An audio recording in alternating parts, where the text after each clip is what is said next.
Bismillahirrahmanirrahim. Innal hamdalillah nahmaduhu wa nasta'inuhu wa nastaghfiruh wa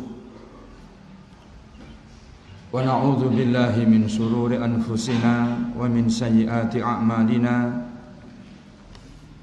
May yahdihillahu fala mudilla lahu wa may yudlil fala hadiyalah. Asyhadu an la ilaha illallah wahdahu la syarikalah wa asyhadu anna Muhammadan abduhu wa rasuluh alladzi la nabiyya ba'dah. Ya ayyuhalladzina amanu taqullaha haqqa tuqatih wa la tamutunna illa wa antum muslimun. Ya ayyuhalladzina amanu taqullaha wa qulu qawlan sadida yuslih lakum a'malakum wa yaghfir lakum dhunubakum wa may yuti'illaha wa rasulahu faqad faza fawzan 'azima. Ya ayyuhan nasu taqu rabbakumul ladzi khalaqakum min nafsin wahidah wa khalaqa minha zawjaha wa batha minhuma rijalan katsiran wa nisaa'a wattaqullaha alladzi tasaaluna bihi wal arham innallaha kana 'alaikum raqiba.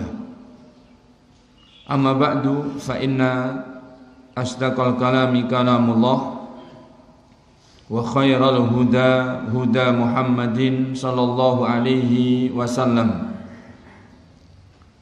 wa syarrul umuri muhdatsatuha fa inna kulla muhdatsatin bid'ah wa kulla bid'atin dhalalah wa kulla dhalalatin finnar.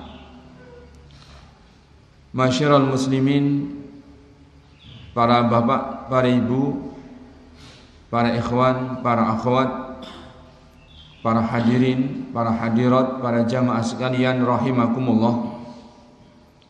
Tidak lupa kepada saudara-saudari, para pendengar dan para pemirsa dimanapun berada, semoga Allah Azza wa Jalla memberikan hidayah dan taufik kepada kita semua. Amin. Ini adalah majelis perdana pembahasan masalah yang pokok di dalam beragama. Ibarat apabila seseorang membangun, maka dibutuhkan sejumlah perangkat bagaimana bisa terbangunnya sebuah bangunan. Maka membangun dan memperbaiki agama juga dibutuhkan beberapa perangkat yang akan bisa memperbaiki dan bisa menegakkan sekaligus mengokohkan bangunan. Dalam hal ini kita ingat apa yang disebutkan oleh Imam Malik rahimahullah ta'ala, Imam Darul Hijrah, ulama besar dari ulama-ulama Ahlussunnah wal Jamaah di Darul Hijrah, negeri tempat hijrahnya Nabi SAW, yaitu Madinah An-Nabawiyah.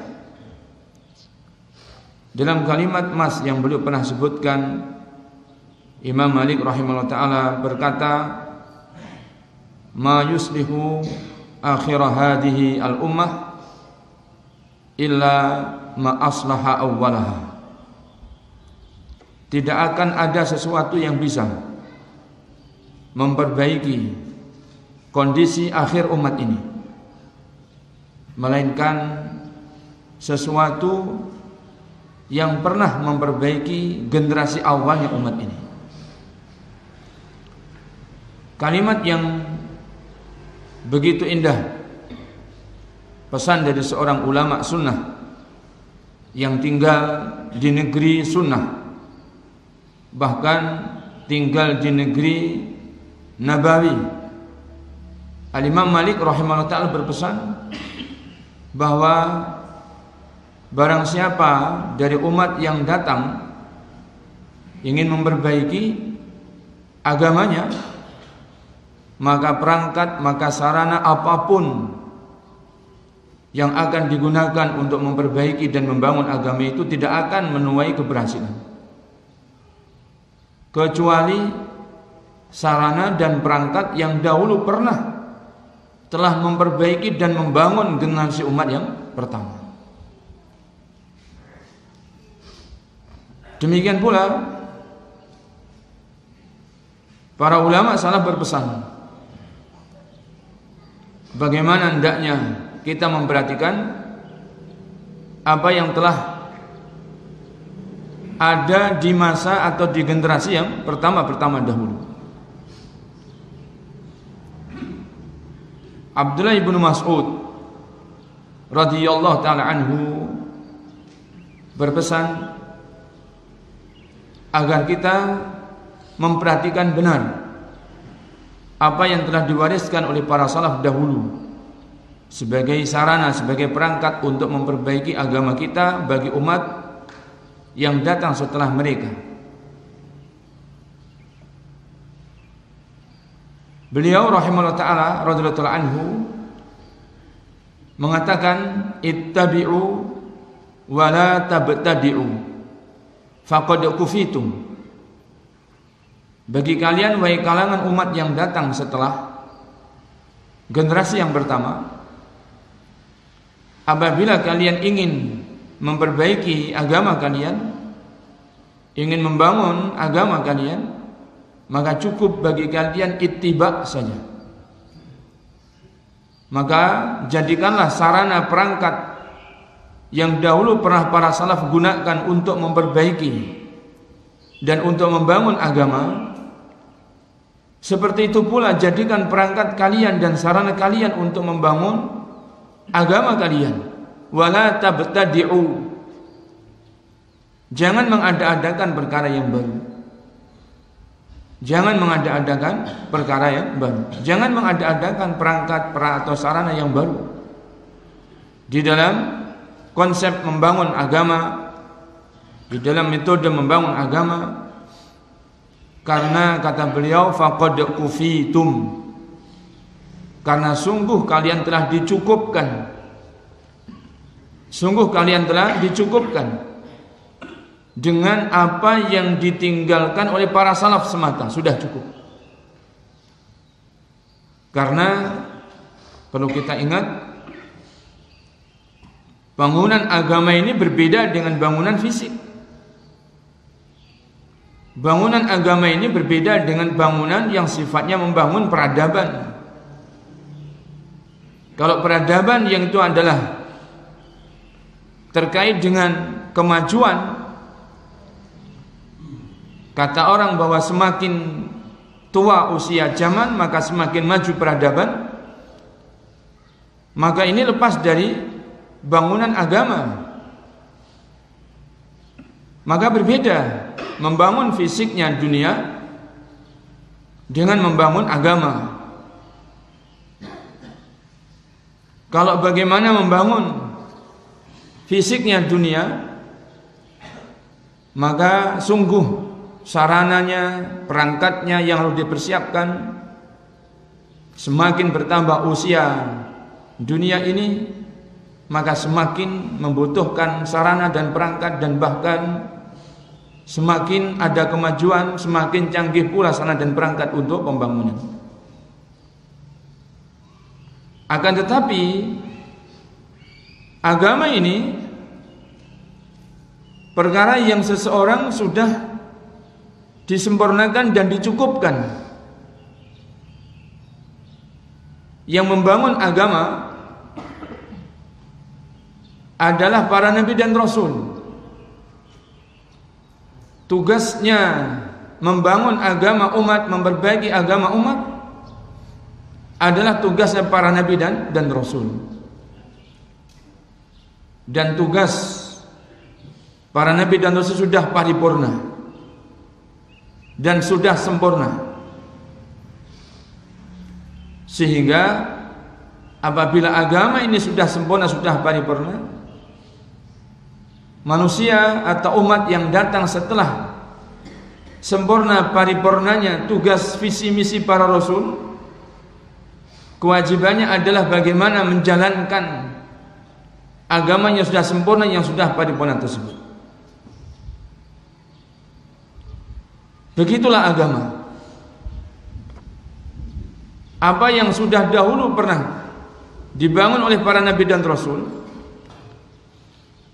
dan yang paling terakhir adalah Rasulullah Muhammad bin Abdullah alaihi salatu wassalam, maka begitulah agama yang hendaknya kalian beragama dengannya. Sehingga pesan-pesan yang disebut oleh para ulama tentang masalah ini, pesan-pesan yang menunjukkan apa yang tadi di awal sudah kita sebutkan. Kalau kita ingin membangun agama kita, maka hanya dengan sarana dan perangkat membangun agama yang dahulu pernah dipergunakan oleh para nabi dan rasul, yang pernah digunakan oleh Rasulullah sallallahu alaihi wasallam. Bagaimana beliau membangun agama manusia. Dan Abdullah bin Mas'ud berpesan, dengan menggunakan apa yang dahulu pernah ada, kalian sudah tercukupkan. Yang namanya cukup itu berarti tidak ada kurangnya. Cukup berarti juga tidak berlebihan sehingga sia-sia. Kita ingat perkataan Imam Malik rahimahullah ta'ala pula, yang menunjukkan sempurna dan paripurnanya agama ini sehingga tidak lagi butuh dibangun. Agama yang sudah sempurna itu, tetapi bagaimana dijalankan agama itu dan bagaimana kita beragama dengannya. Apabila bangunan agama kita ini maknanya dalam beragama kita itu belum sempurna, maka itulah yang disempurnakan agar kita bisa menjalankan agama ini sesempurnanya dari semua sisi agama yang ada. Imam Malik rahimahullah ta'ala mengatakan, mengomentari firman Allah tabaraka wa ta'ala, al-yawma akmaltu lakum dinakum wa atmamtu alaikum ni'mati wa raditu lakumul islam adina. Pada firman Allah tabaraka wa ta'ala, ayat tersebut menunjukkan bahwa setelah itu tidak ada lagi syariat yang Allah turunkan dari langit. Tidak perintah, tidak larangan, tidak penghalalan, tidak pengharaman. Sudah selesai, sudah usai. Tidak ada lagi syariat yang datang dari langit yang Allah azza wa jalla turunkan. Sehingga semua apa yang harus dilakukan yang merupakan perintah-perintah semuanya sudah disebutkan. Dan perkara yang harus ditinggalkan, yang dilarang, seluruhnya juga telah Allah azza wa jalla sebutkan. Perkara yang dihalalkan telah ditetapkan sebagaimana perkara yang diharamkan, seluruhnya juga telah ditetapkan. Sehingga Imam Malik rahimahullah ta'ala mengatakan, menimpali dan memberikan komentar menegaskan makna dari ayat tersebut, ma lam yakun yauma idzin dinan falam yakun al yauma dinan. Perkara yang di hari itu, yang dimaksudkan dengan di hari itu adalah di hari di saat Allah azza wa jalla sempurnakan agama ini, bahwa perkara itu tidak termasuk perkara agama, maka hari ini pun, kata Imam Malik, berarti di harinya Imam Malik, maka hari ini pun perkara itu tidak bisa termasuk perkara agama. Malam yakun yauma idzin dinan falam yakunil yauma dinan. Apapun yang di hari disempurnakannya agama itu oleh Allah, dia tidak termasuk perkara agama, maka hari ini pun perkara itu juga tidak masuk perkara agama. Yang demikian menunjukkan bahwa agama benar-benar sudah disempurnakan oleh Allah tabaraka wa ta'ala. Hanya saja kita ingat tangisan Abu Bakar As-Siddiq radhiyallahu ta'ala anhu dengan diturunkannya firman Allah tabaraka wa ta'ala ini.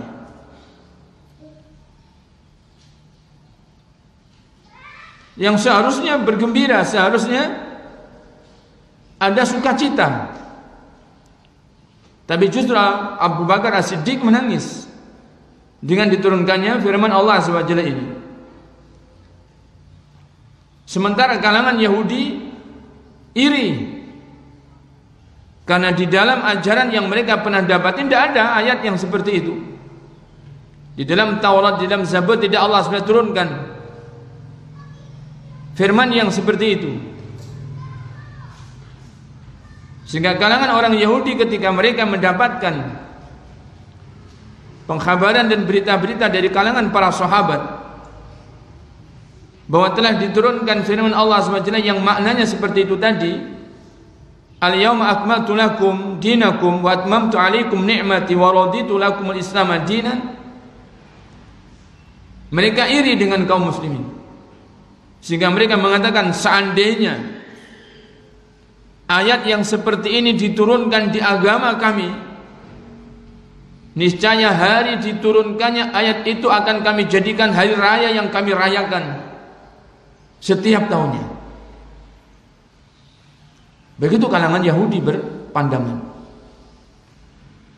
Karena dengan disempurnakannya agama berarti itu menjadi hari yang sangat istimewa, maka patut layak untuk dirayakan. Begitu pandangannya orang Yahudi, sehingga menunjukkan mereka akan bergembira, mereka akan sukacita dengan turunnya ayat seperti itu. Tapi tidak bagi Abu Bakar As-Siddiq radhiyallahu ta'ala anhu.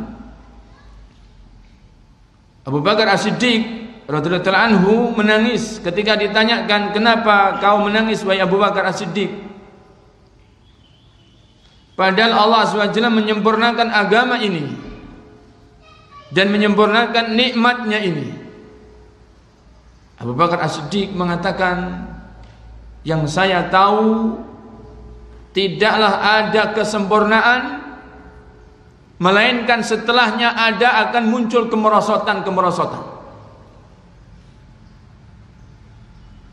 Sesuatu itu jika sudah klimaknya, bermula Allah SWT perintahkan Rasulullah Muhammad bin Abdullah SAW untuk membangun agamanya para sahabat manusia, sedikit demi sedikit, setahap demi setahap, perubahan demi perubahan, sampai pada puncaknya Allah sempurnakan. Sehingga Islam agama yang sempurna, dan para sahabat di dalam beragama pun berarti sempurna. Keadaan akidah para sahabat sempurna, ibadah para sahabat sempurna, adab akhlak para sahabat sempurna. Itu kehidupan beragamanya para sahabat. Istilah bangunan, sungguh mereka berada pada kesempurnaan bangunan. Kata Abu Bakar As-Siddiq radhiyallahu anhu, jika sesuatu sudah sampai pada puncaknya, maka yang terjadi nanti adalah penurunan, yang terjadi nanti adalah kemerosotan, dan ini yang aku tangiskan. Dan ini yang aku tangiskan. Maka benar apa yang dikatakan oleh Abu Bakar As-Siddiq radhiyallahu anhu, karena baginda Nabi SAW telah mengabarkan perihal bagaimana keberagamannya umatnya beliau sallallahu alaihi wasallam, yang Allah SWT telah sempurnakan agamanya, Allah SWT telah sempurnakan keberagamaannya para sahabat. Namun tidak demikian, Allah tidak menjamin kesempurnaan keberagamaan umat yang datang setelahnya. Tetapi bukan berarti Allah tidak tunjukkan bagaimana agar umat yang datang setelah para sahabat akan mendapatkan kesempurnaan keberagamaan mereka sebagaimana para sahabat. Allah tunjukkan. Dan tidak lain tidak bukan pesan wasiatnya Allah adalah dengan ittiba saja.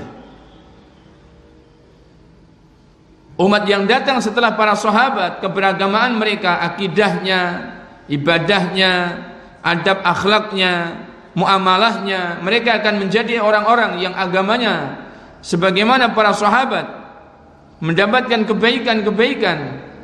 Jika yang datang setelah para sahabat ittiba, mengikuti bagaimana dahulu para sahabat. Sekali lagi menunjukkan bagaimana pesan-pesannya para salaf yang terdahulu. Seperti yang sudah kita sebutkan pesan Imam Malik rahimahullah ta'ala dan pesannya Abdullah bin Mas'ud radhiyallahu ta'ala anhu, yang benar-benar pesan wasiat yang sangat berharga, yang sesuai sejalan dengan nas-nas dalil bagaimana umat yang datang belakangan ketika hendak membangun keberagamaannya umat ini tidak bisa tidak harus kembali kepada apa yang dahulu pernah ditinggalkan, pernah diwariskan oleh para salaf.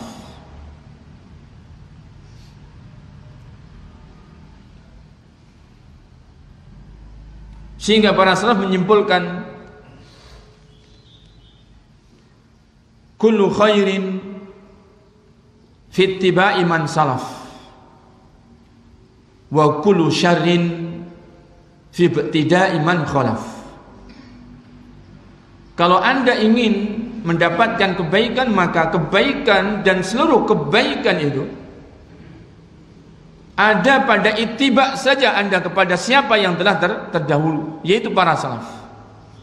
Jadi ketika Anda ittiba kepada para salaf, maka Anda berarti telah mendapatkan seluruh kebaikan. Dan keburukan dalam hal agama tentunya demikian. Setiap keburukan adanya adalah fi ibtida'i man khalaf, ada pada perkara yang diada-adakan oleh orang yang datang belakangan. Karena para sahabat tidak mengada-adakan kebid'ahan.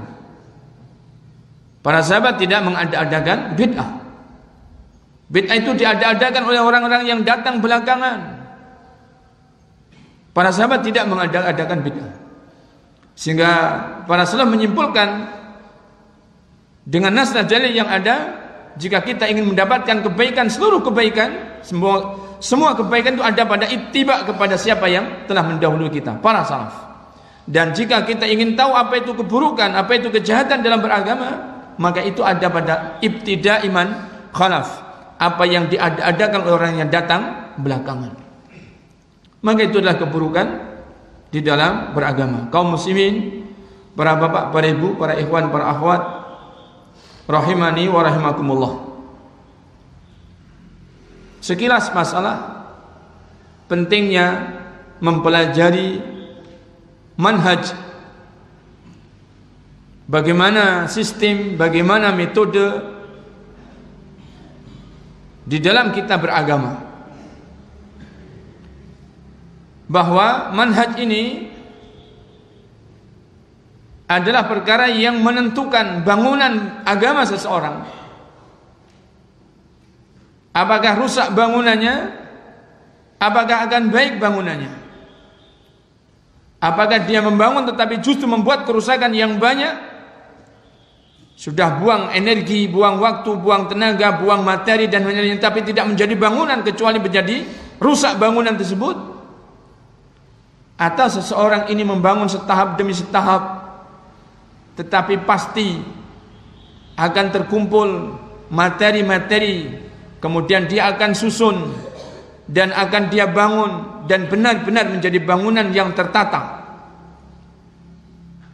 Maka kuncinya adalah ada pada manhaj, bagaimana seorang membangun agamanya ini, membangun keberagamaannya tersebut.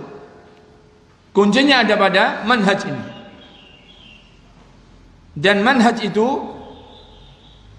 tidak ada duanya. Di dalam beragama, manhaj itu hanya ada satu. Sebagaimana jalan yang benar, jalan yang lurus hanya ada satu. Dan ini harus dipahami. Dan ini harus dimengerti.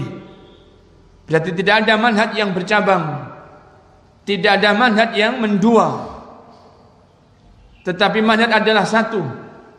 Yang barang siapa yang menitinya maka dia selamat, jika dia tidak menitinya maka dia tidak selamat dalam agamanya. Dan kuncinya adalah ittiba. Kuncinya adalah ittiba. Kita insyaallah taala di dalam pembahasan masalah manhaj ini kita akan membaca satu buku yang sangat bagus yang ditulis oleh seorang ulama yang dalam babnya dipuji disanjung oleh ulama-ulama yang lain, yaitu Asy-Syaikh Abdul Malik Ibn Ahmad Al-Mubarak bin Mubarak Ramadhani Al-Jazairi, yang diberi judul dalam kitabnya ini Sittud Durar min Usuli Ahli Al-Athar. Ada 6 untaian mutiara yang termasuk usul ahli al-athar, pokok-pokok ajaran ahli sunnah wal jamaah, pokok-pokok ajaran dari ahli sunnah wal jamaah. Di sini disebut ahli al-athar. Kita ingat sebutan ahli sunnah wal jamaah, ada beberapa sebutan untuk menyebut ahli sunnah wal jamaah. Ahlus sunnah wal jamaah disebut juga dengan ahlul hadis. Ahlus sunnah wal jamaah juga disebut dengan ahlul athar. Ahlus sunnah wal jamaah juga disebut at-taifah al-mansurah. Ahlus sunnah wal jamaah juga disebut al-firqah an-najiyah. Ahlus sunnah wal jamaah juga disebut al-ghuraba. Ahlus sunnah wal jamaah juga disebut as-salafus salih atau as-salaf. Ada sebutan-sebutan untuk menyebut ahlus sunnah wal jamaah, yang seluruh sebutan bagi ahlus sunnah wal jamaah tersebut semuanya berdasarkan dalil. Semuanya berdasarkan dalil. Tidak berdasarkan nisbat kepada tempat, tidak nisbat kepada orang, tidak nisbat kepada tokoh atau penggagas ideologi, tidak kepada nisbat kepada ajaran yang diusung dalam ideologi, tidak, tetapi nisbatnya adalah semuanya kepada sunnah. Nisbatnya semuanya kepada sunnah. Sebutan ahlus sunnah wal jamaah disebut ahlul hadis karena sungguh sunnah itu adalah hadis. Sunnah itu adalah hadis. Sehingga ahlus sunnah juga disebut ahlul hadis. Ahlus sunnah juga disebut ahlul athar, karena tidaklah datang riwayat, tidaklah datang hadis, melainkan itu disebut athar. Sehingga ahlus sunnah pun adalah ahlul athar. Mereka yang beragamanya berpegang teguh dengan riwayat, yaitu dengan athar-athar, maka ahlus sunnah disebut ahlul athar. Ahlus sunnah wal jamaah juga disebut at-taifah al-mansurah, karena Allah SWT hanya memberikan pertolongan kepada at-taifah ini.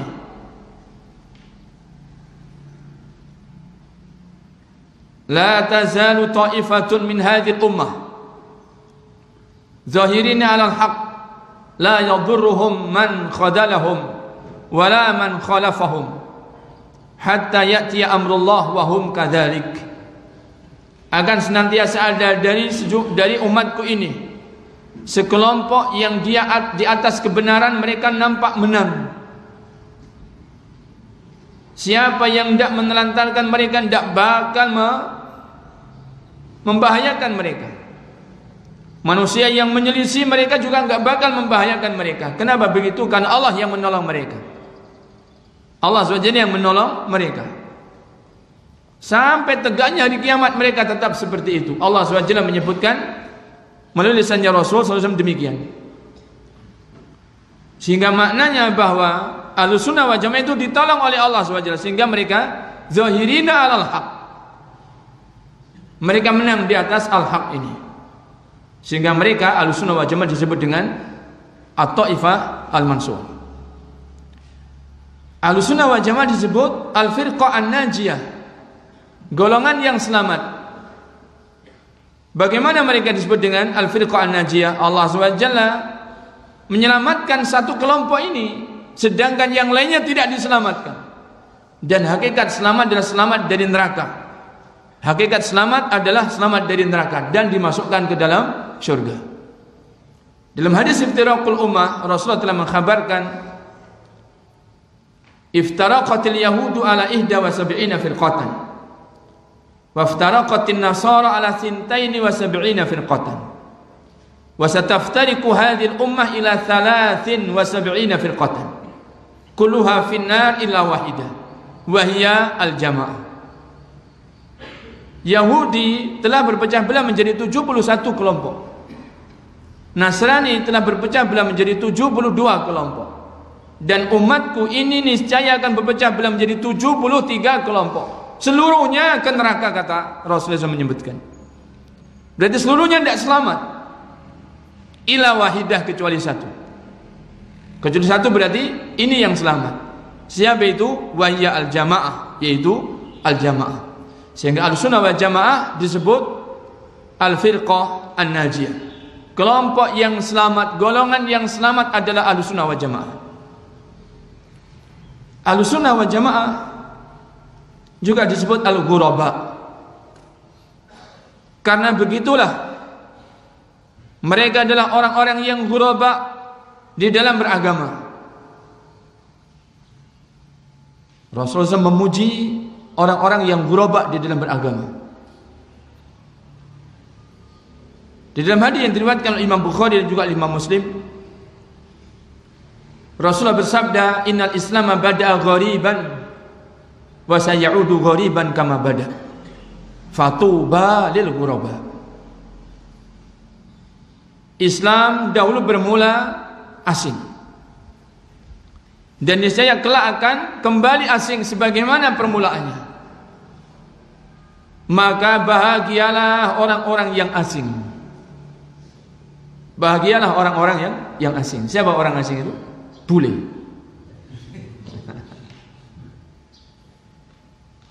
Ditanyakan, manil ghuraba? Siapa al-ghuraba itu?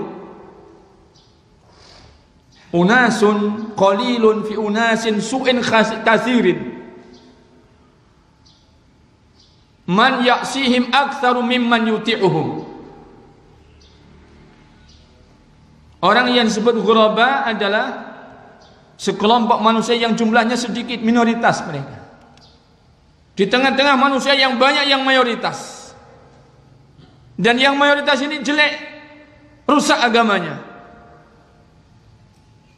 Fi unasin su'in kathirin. Di tengah-tengah mayoritas manusia yang rusak, yang jelek.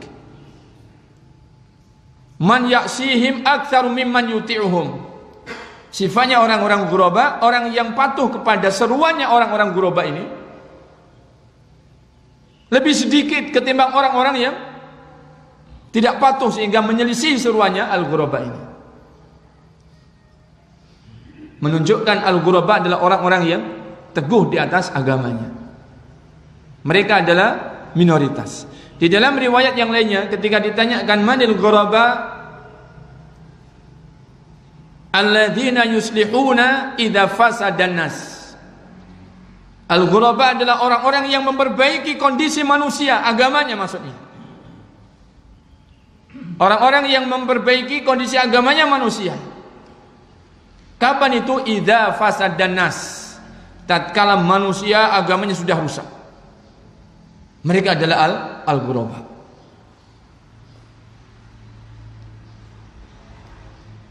Para bapak, para ibu yang dirahmati Allah Subhanahu wa taala, dan ghuraba, keterasingan di sini adalah keterasingan di dalam beragama, yang menjadikan mereka diasingkan.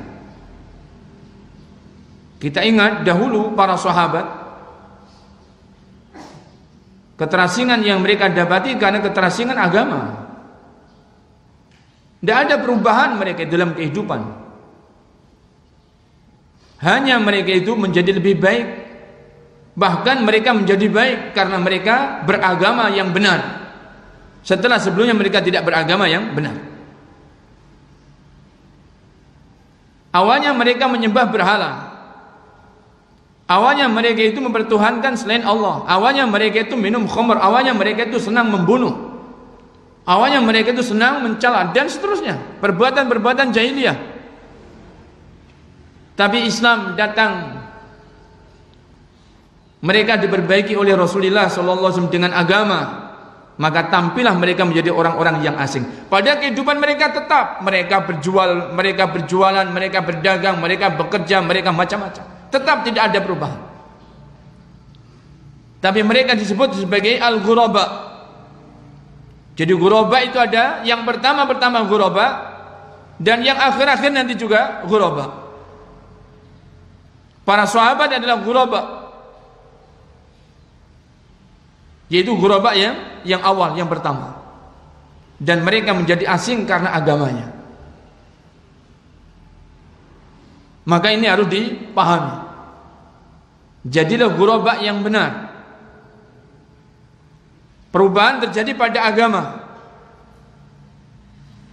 tidak merubah yang lain-lainnya.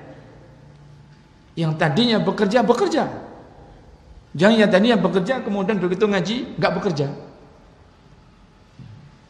Jadi masalah. Seruan itu menuju kepada kelompok-kelompok pengangguran. Yang disalahkan nanti ustadznya.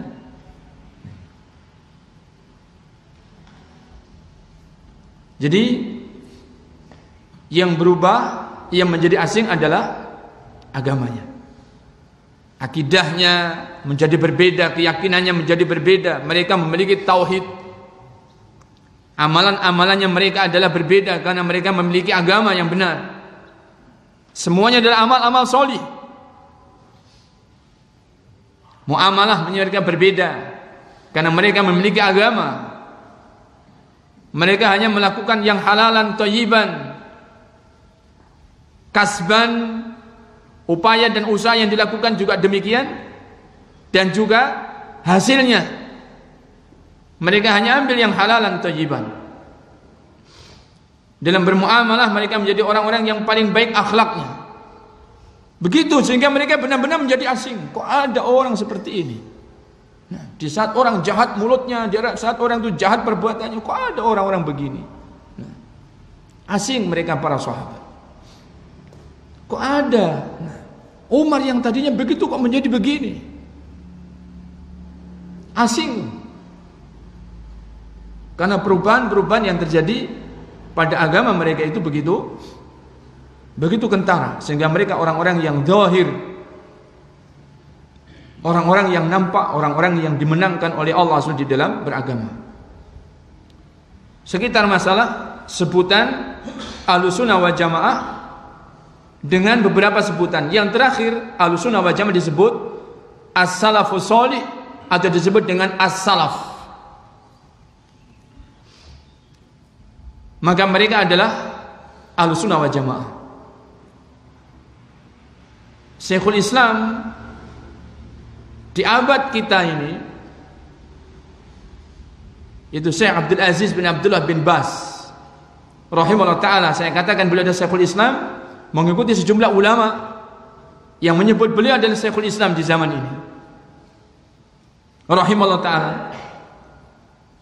Beliau menyebutkan ketika ditanya siapa sesungguhnya Ahlussunnah wal Jamaah itu di zaman sekarang, maka beliau menyebutkan Ahlussunnah wal Jamaah yang ada di zaman sekarang ini adalah orang-orang yang berpegang teguh dengan kitab dan sunnah dan dengan asalnya para sahabat. Mereka adalah as-salafiyun. Hum as-salafiyun. Mereka adalah orang-orang yang berpegang teguh dengan manhaj salaf ini.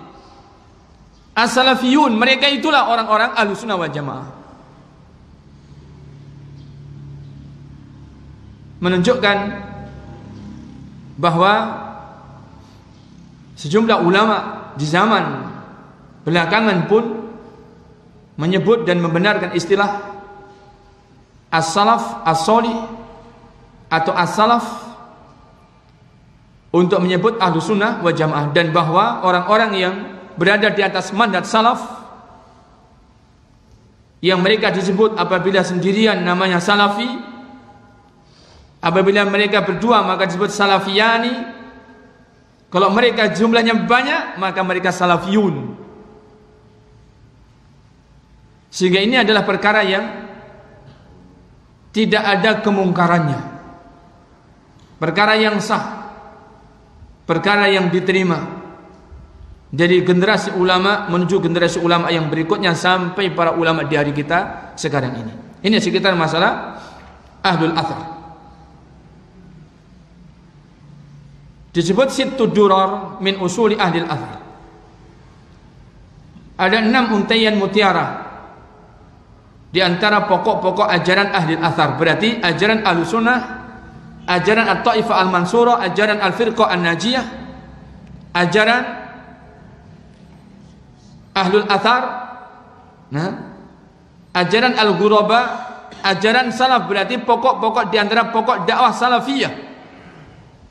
Bagaimana di dalam usaha ikut andil membangun agamanya umat. Maka di sini disebut ada 6. Ini bukan maknanya adalah pasti seperti ini, dalilnya juga demikian bahwa jumlah pokok ajarannya adalah 6, bukan. Jangan disalah pahami. Yang seperti ini adalah tatabuk berdasarkan bagaimana kajian yang dilakukan oleh ulama-ulama. Dalam bab ini kajiannya Syekh Abdul Malik Ramadhani Al-Jazairi. Beliau kaji bagaimana sesungguhnya dakwah salafiyah ini. Kemudian dari kajian yang seksama beliau lakukan itu didapati ada 6 mutiara di antara pokok-pokok ajaran dakwah salafiyah, di antara pokok-pokok ajaran Ahlussunnah wal Jamaah. Begitu. Sehingga kalau nanti kita mendapati ulama yang lainnya menyebutkan misalnya ada 5 pokok dakwah salafiyah, tidak keliru, tidak ada yang salah dalam bab ini. Mereka hanya mengkaji apa yang mereka kaji, kemudian mereka simpulkan berdasarkan kajiannya yang telah mereka lakukan. Kalau nanti juga ada lagi yang menyebutkan sekian belas pokok dari pokok-pokok ajaran Ahlussunnah wal Jamaah, kok ini lebih banyak, juga tidak keliru. Karena bisa jadi yang 5 tadi atau bisa jadi yang 6 ini sesungguhnya bisa dijabarkan. Termasuk juga ada pokok-pokok ajaran yang ada di dalamnya. Sehingga di sini bilangan 6 ini tidak berdasarkan dalil. Nanti ditanyakan dalil lagi. Mana dalilnya bahwa ajaran Ahlussunnah wal Jamaah itu ada 6? Tidak bakal kita dapatkan dalil. Kalau rukun iman 6, iya ada dalilnya. Tapi pokok-pokok ajaran Ahlussunnah yang 6 kita tidak mendapati dalil. Ini tatabuk kajian para ulama terhadap nas-nas dalil yang ada, terhadap kajian-kajian ulama-ulama yang terdahulu, kemudian mereka simpulkan, diambil mutiara-mutiaranya, dikumpulkan ada 6 ini oleh Syekh Abdul Malik Ramadhani Al-Jazairi hafizallahu ta'ala. Disebutkan sebenarnya dari 6 di antara pokok-pokok ajaran Ahlussunnah wal Jamaah itu,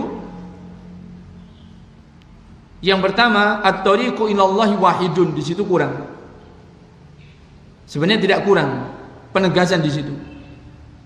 Untuk memperbaiki agama kita tidak harus melalui satu jalan ini, yaitu kembalilah kepada Allah melalui satu jalan, at-thariq ilallah. Bukan at-turuq ilallah, tetapi at-thariq maknanya adalah satu jalan. Gak ada duanya. Orang bilang banyak jalan menuju Roma, memang benar. Tetapi kembali pada bab yang kita bahas adalah dalam bab beragama. Beragama ini jalannya satu, tidak mendua, tidak bercabang. Bahkan dalam hadis Iftiraqul Ummah, cabang-cabang yang ada dengan janji-janji apapun. Ada yang menjanjikan lewat sini lebih jalannya, nah, yang lewat sini nanti dapat bonus misalnya gitu. Yang lewat sini misalnya ini jalannya alternatif yang lebih nyaman misalnya gitu. Alternatif. Yang sini Masya Allah, nah, aspalnya mulus gitu. Nah, jalan pintas yang macam-macam misalnya gitu. Tetap nanti itu apa? Dalam hadis Iftiraqul Ummah, ujung-ujung murahnya apa? Neraka. Ujung-ujungnya murahnya adalah neraka, sehingga tidak ada jalan mendua dalam beragama. Jalan itu hanya ada satu, at-tariqu ilallah wahidun. Yang kedua, ikhlasuddin lillah. Dalam beragama harus didasari ikhlas. Kalau orang tidak ikhlas, maka tidak bisa membangun agamanya. Kemudian yang ketiga, at-tasfiyah wa tarbiyah. Ini pokok bagi mereka yang datang di masa-masa belakangan. Di masa-masa belakangan, sebagaimana dahulu Rasulullah mendidik para sahabat juga dengan at-tasfiyah wa tarbiyah, sehingga jadi bangunan yang begitu kokoh, menjulang tinggi, yang puncaknya sampai kelihatan di ujung bumi. Bangunan Islam di masa para sahabat, puncaknya bangunan sampai bisa dilihat dari ujung bumi. Tidak ada peradaban manapun yang disebut misalnya adikuasa dan adidaya, melainkan mereka tunduk kepala ketika mereka melihat bangunan Islam. Para sahabat itu adalah bangunnya, puncaknya terlihat oleh mereka. Kalau ibaratnya adalah bangunan fisik demikian, tapi itu adalah bangunan agama. Ternyata peradaban agama yang paling baik, ternyata yang mengalahkan semua peradaban, yang mengalahkan semua kekuasaan adalah datang dari tanah Arab. Datang dari tanah Arab. Muncul dari Makkah, kemudian berkembang di Madinah. Yaitu para sahabat. Bagaimana Rasul itu mendidik para sahabat? At-tasfiyah. Dibersihkan apa-apa yang salah, apa-apa yang tidak benar. Ini syirik yang demikian menyembah kepada selain Allah, maka dibersihkan semuanya. Ini kekufuran yang demikian ini. Sekecil apapun ini namanya kesyirikan, harus dibersihkan. Berbarengan dengan itu wat tarbiyah. Diajarkan yang benar, begini loh tauhid. Begini tauhid. Yang sedemikian syirik akbar harus dijauhkan, ditinggalkan. Yang ini adalah tauhid. Tegakkan yang ini. Yang ini syirik asghar, buang, bersihkan akidah kalian dari syirik asghar. Yang demikian tauhid.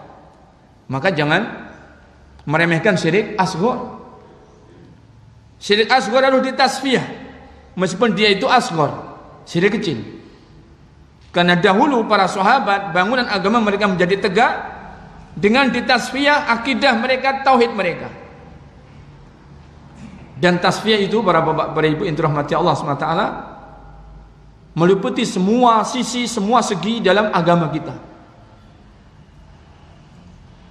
Akidah harus ada tasfiyah, harus ada tarbiyah. Karena kenyataan banyaknya kita ini orang-orang yang memiliki keyakinan yang menyimpang. Masih banyak keyakinan-keyakinan yang sudah kadung kita yakini, ternyata itu tidak benar. Sebabnya misalnya banyaknya apa yang kita dengar, banyaknya apa yang kita saksikan, yang akhirnya menjadi sebuah keyakinan. Yang keyakinan itu bersumber dari misalnya takhayul khurafat. Takhayul khurafat. Tapi terlanjur diyakini pada sumbernya takhayul khurafat. Cerita kehantu-hantuan, gugon-tuhan dalam bahasa Jawa. Semuanya menjadi keyakinan. Banyak masyarakat yang meyakini, menjadikan itu sebagai akidah, padahal sumbernya gugon-tuhan, sumbernya adalah takhayul khurafat. Maka ini akidah. Demikian juga ditasfiyah dalam bab tauhid. Demikian pula ditasfiyah dalam bab ibadah. Ada ibadah-ibadah yang sampai kepada kita ternyata bercampur antara yang sunnah dengan yang menyelisih sunnah. Padahal itu diajarkan. Padahal itu diajarkan. Kita dahulu bagaimana kita bisa sholat? Apakah dengan sendiri yang kita bisa sholat? Kita belajar. Ada yang mengajari, ada guru yang mengajari kita sholat. Ternyata dari apa yang diajarkan ke kita itu harus ada yang ditasfiyah. Ada diikut-ikutkan perkara yang itu tidak termasuk sunnah-sunnahnya sholat, tidak masuk wajib-wajibnya sholat, tetapi itu diajarkan pula, kita amalkan, menunjukkan harus ada tasfiyah dalam bab ibadah. Kemudian harus ada tarbiyah, yang mana yang keliru dari amaliyah yang sudah terlanjur kita lakukan ini, itu dibersihkan. Kemudian bagaimana yang benar, kita pelajari yang sunnah.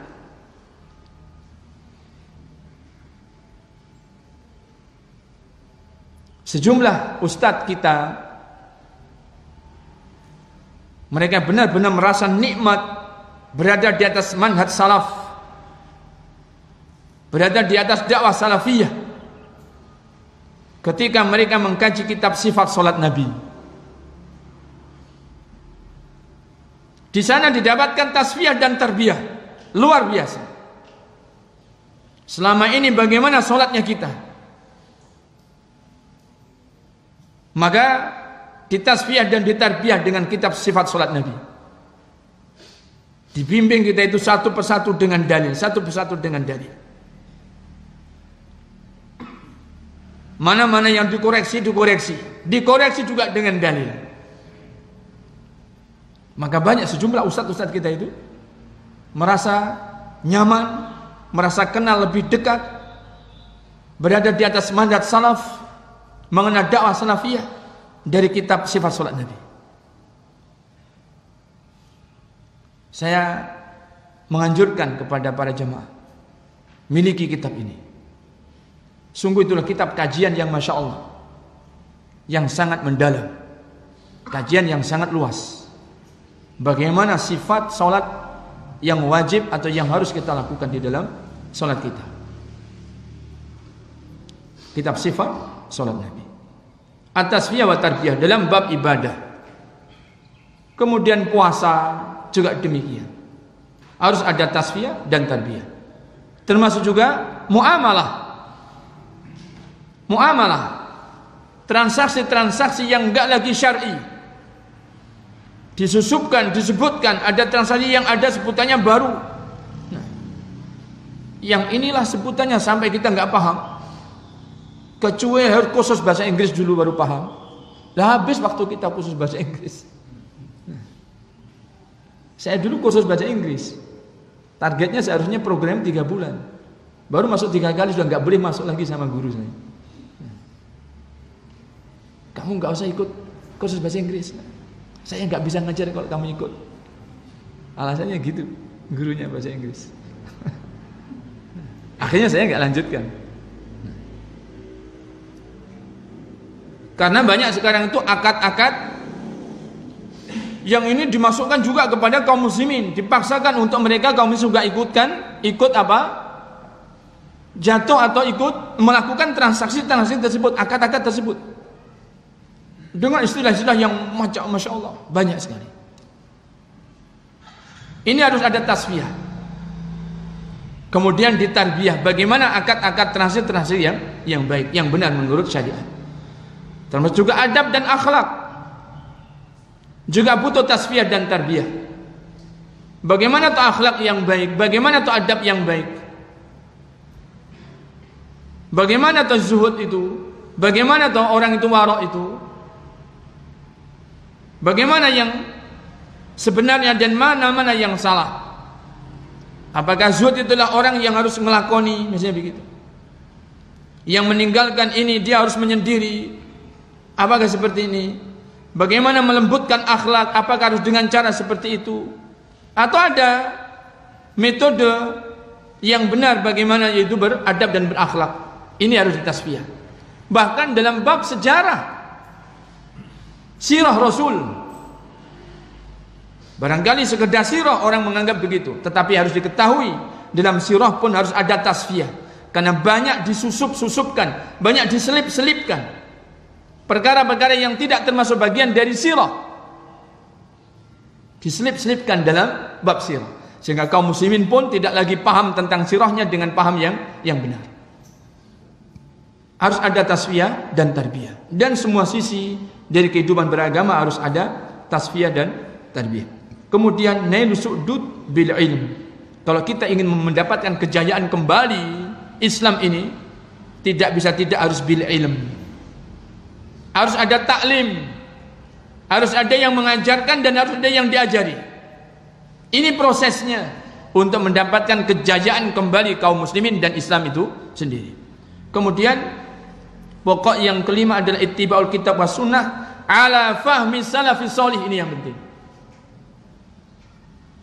Tidak sekedar seruannya adalah kembali kepada Quran dan hadis, tidak cukup. Harus diserukan dan harus dipahamkan kepada umat bahwa kembali kepada Al-Quran dan hadis ala fahmi salafis shalih, dengan pemahaman para salaf. Karena tadi mukadimah yang sudah kita sampaikan, yang memperbaiki kondisi akhir umat adalah apa yang dahulu pernah dibuat untuk memperbaiki awalnya umat, yaitu para salaf. Sehingga pemahaman terhadap Al-Quran dan hadis pun harus dengan pemahaman para salaf. Kalau tidak, berarti tidak akan memperbaiki. Kemudian yang keenam, yang terakhir, ar-raddu 'alal mukhalif minal amri bil ma'ruf wan nahyi 'anil munkar. Membantah, membongkar kesesatan, membongkar kebid'ahan, menguraikan kebid'ahan orang-orang yang menyimpang dari sunnah itu termasuk bab amar ma'ruf nahi munkar. Saya bertanya, amar ma'ruf nahi munkar itu diperintahkan apa tidak? Diperintahkan. Harus ditegakkan apa tidak? Harus ditegakkan. Perlu kita ketahui bagaimana dahulu para sahabat itu menjadi orang-orang yang paling baik. Sifatnya diantaranya adalah ta'muruna bil ma'ruf wa tanhauna 'anil munkar. Allah menyebutkan, kuntum khaira ummatin ukhrijat linnas. Kalian wahai para sahabat adalah sebaik-baik umat yang dilahirkan di antara manusia ini. Bagaimana sifatnya? Kok menjadi manusia terbaik? Ta'muruna bil ma'ruf wa tanhauna 'anil munkar. Kalian adalah manusia yang menegakkan amar ma'ruf nahi munkar. Nah, karena amar ma'ruf nahi munkar itu perkara yang wajib ditunaikan, bahkan wajib ditegakkan, dan menjawab, membantah kebid'ahan-kebid'ahan orang-orang yang menyimpang dari sunnah, itu harus dimasukkan pada bab amar ma'ruf nahi munkar. Karena bid'ah itu munkar, sehingga harus diingkari. Sunnah itu ma'ruf, sehingga harus orang yang berbuat bid'ah dikembalikan supaya menuju sunnah. Dan ini adalah perkara yang wajib untuk dipahami.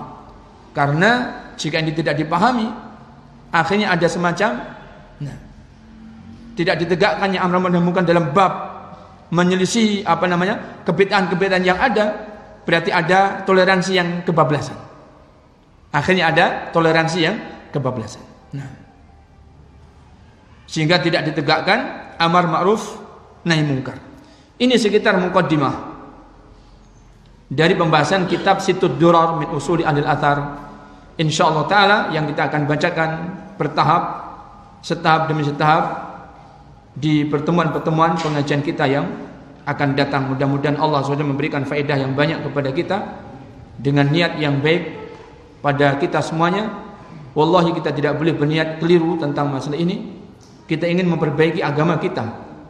Kita ingin memperbaiki agama kita. Kemudian kita upayakan dengan kemampuan yang ada pada kita untuk memperbaiki agamanya manusia. Karena sifatnya ghuraba adalah alladzina yuslihuna idza fasadan nas. Yaitu orang-orang yang berbuat kebaikan, yang memperbaiki agamanya manusia. Di saat manusia agamanya sudah mencapai pada tingkat kerusakan. Wafaqqana wa iyyakum ila kulli khairin wallahu ta'ala a'la wa a'lam wa sallallahu wa sallamu ala nabiyyina Muhammadin wa ala alihi wa sahbihi wa sallam walhamdulillahi rabbil alamin. Subhanakallahumma wa bihamdika asyhadu an la